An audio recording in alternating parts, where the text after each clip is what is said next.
ಕರ್ನಾಟಕ ರಾಜ್ಯ ಸಾರ್ವಜನಿಕ ಶಿಕ್ಷಣ ಇಲಾಖೆಯ ಲಿಪಿಕ ನೌಕರರ, ವಾಹನ ಚಾಲಕರ ಮತ್ತು ಗ್ರೂಪ್ ಡಿ ನೌಕರರ ಸಂಘ ಬೆಂಗಳೂರು ಜಿಲ್ಲಾ ಶಾಖೆ ಬೀದರ್ ವತಿಯಿಂದ 2024 ಮತ್ತು 29ನೇ ಸಾಲಿನ ಅವಧಿಗೆ ಪದಾಧಿಕಾರಿಗಳ ಪದಗ್ರಹಣ ಮತ್ತು ಏನು ನಿವೃತ್ತಿ ಹೊಂದಿದ ನೌಕರರಿಗೆ ಸನ್ಮಾನ ಸಮಾರಂಭವನ್ನು ಬಸವರಾಜ್ ಜಕ್ಕಸರ್ ಅವರು ಜಿಲ್ಲಾಧ್ಯಕ್ಷ ಇವರ ನೇತೃತ್ವದಲ್ಲಿ ಇವತ್ತಿನ ಸಮಾರಂಭವನ್ನು ಏರ್ಪಡಿಸಲಾಗಿತ್ತು.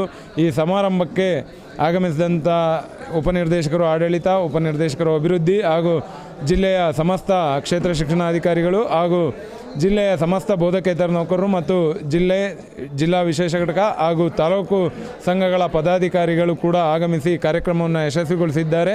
ಈ ಕಾರ್ಯಕ್ರಮ ರಾಜ್ಯದಲ್ಲಿ ಮಾದರಿಯಾಗಿದೆ. ಜೊತೆಗೆ ಬಸವಾದಿ ಶರಣರ ನಾಡಾಗಿದ್ದು ಬೀದರ್ ವಿಶೇಷವಾಗಿ ಕಾರ್ಯಕ್ರಮವನ್ನು ಆಯೋಜಿಸಿತ್ತು. ಇದುವರೆಗೆ ಕಾರ್ಯಕ್ರಮವನ್ನು ಯಶಸ್ವಿಯಾಗಿ ನಡೆಸಿಕೊಟ್ಟ ಸಮಸ್ತ ಬೋಧಕೇತರ ನೌಕರರಿಗೆ ರಾಜ್ಯ ಸಂಘದ ಪರವಾಗಿ ಧನ್ಯವಾದಗಳನ್ನ ಅರ್ಪಿಸ್ತಾ ಇದ್ದೀನಿ. Thank you madam. ನಮ್ಮದು ಮೂಲ ಸಮಸ್ಯೆ ಅಂತಂದರೆ 1967ರಿಂದ ಏನು ವೃಂದ ಮತ್ತು ನೇಮಕಾತಿ ನಿಯಮಗಳು ಜಾರಿಯಲ್ಲಿದ್ದಾವೆ, ಅವು ಇದುವರೆಗೂ ತಿದ್ದುಪಡಿಯಾಗಿಲ್ಲ. ಇದರಿಂದ ನಮ್ಮ ವಿಶೇಷವಾಗಿ ಬೋಧಕೇತರ ನೌಕರರಿಗೆ ಅನ್ಯಾಯ ಆಗ್ತಾಯಿದೆ. ಹಾಗಾಗಿ ಅದು ವೃಂದ ಮತ್ತು ನೇಮಕಾತಿ ನಿಯಮಗಳು ಪರಿಷ್ಕರಣೆ ಆಗಬೇಕಾದ್ದು ನಮ್ಮ ಮೊದಲನೇ ಸಮಸ್ಯೆ. ಎರಡನೇದು, ನಮ್ಮ ನೌಕರರಿಗೆ ಮುಂಬಡ್ತಿನ ವೃಂದ ಮತ್ತು ನೇಮಕಾತಿ ನಿಯಮಗಳ ಅನ್ವಯ ಮತ್ತು DPR ಇಲಾಖೆಯ ಸುತ್ತೋಲೆಗಳ ಅನ್ವಯ ವರ್ಷಕ್ಕೆ 2 ಬಾರಿ ಕೊಡಬೇಕು. ನಮ್ಮ ಇಲಾಖೆಯಲ್ಲಿ ಸಮಯೋಚಿತವಾಗಿ ಕೊಡ್ತಾ ಇಲ್ಲ. ಇದನ್ನು ಒತ್ತಾಯ ಮಾಡ್ತಾ ಇದ್ದೀವಿ. ರಾಜ್ಯ ಕಮಿಷನರ್ ಆದಂಥ ಬೆಂಗಳೂರು ಆಯುಕ್ತರು, ಗುಲ್ಬರ್ಗ ಆಯುಕ್ತರು ಮತ್ತು ಧಾರವಾಡ ಆಯುಕ್ತರಿಗೆ ಒತ್ತಾಯ ಮಾಡ್ತಾ ಇದ್ದೀವಿ. ಸಮಯೋಚಿತವಾಗಿ ಖಾಲಿ ಇರುವಂಥ ಗ್ರೂಪ್ ಡಿ ವೃಂದದ ಹುದ್ದೆಯಿಂದ ನಮ್ಮ ಬೋಧಕೇತರ ನೌಕರರ ಹುದ್ದೆಯಲ್ಲಿ ಅತ್ಯುನ್ನತವಾದ ಹುದ್ದೆ ಉಪನಿರ್ದೇಶಕರು ಬೋಧಕೇತರ ಹುದ್ದೆವರೆಗೆ ಎಲ್ಲ ವೃಂದದ ಹುದ್ದೆಗಳಿಗೆ, ಖಾಲಿ ಇರತಕ್ಕಂಥ ಎಲ್ಲ ವೃಂದದ ಹುದ್ದೆಗಳಿಗೆ ಸಮಯೋಚಿತವಾಗಿ ಬಡ್ತಿ ನೀಡಬೇಕು. ಜೊತೆಗೆ ಶಿಕ್ಷಕರ ವರ್ಗಾವಣೆಗೆ ಮತ್ತು ಶಿಕ್ಷಕರ ಮುಂಬಡ್ತಿಗೆ ಏನು ಕೌನ್ಸಿಲಿಂಗ್ ಮಾದರಿ ಮತ್ತು ವೇಳಾಪಟ್ಟಿ ಹಾಕ್ಬಿಟ್ಟು ಮಾಡ್ತಾರೆ, ಅದೇ ಮಾದರಿನಲ್ಲಿ ವೇಳಾಪಟ್ಟಿ ಹಾಕಿ ನಮ್ಮ ಬೋಧಕೇತರ ನೌಕರರಿಗೂ ಕೂಡ ವರ್ಗಾವಣೆ ಕೌನ್ಸಿಲಿಂಗ್ ಆಗಿರ್ಬೋದು ಮತ್ತು ಏನು ಮುಂಬಡ್ತಿ ಕೌನ್ಸಿಲಿಂಗ್ನ ನಡೆಸ್ಕೊಡ್ಬೇಕು ಅಂತ ಕೂಡ ಮನವಿ ಮಾಡ್ತೀವಿ.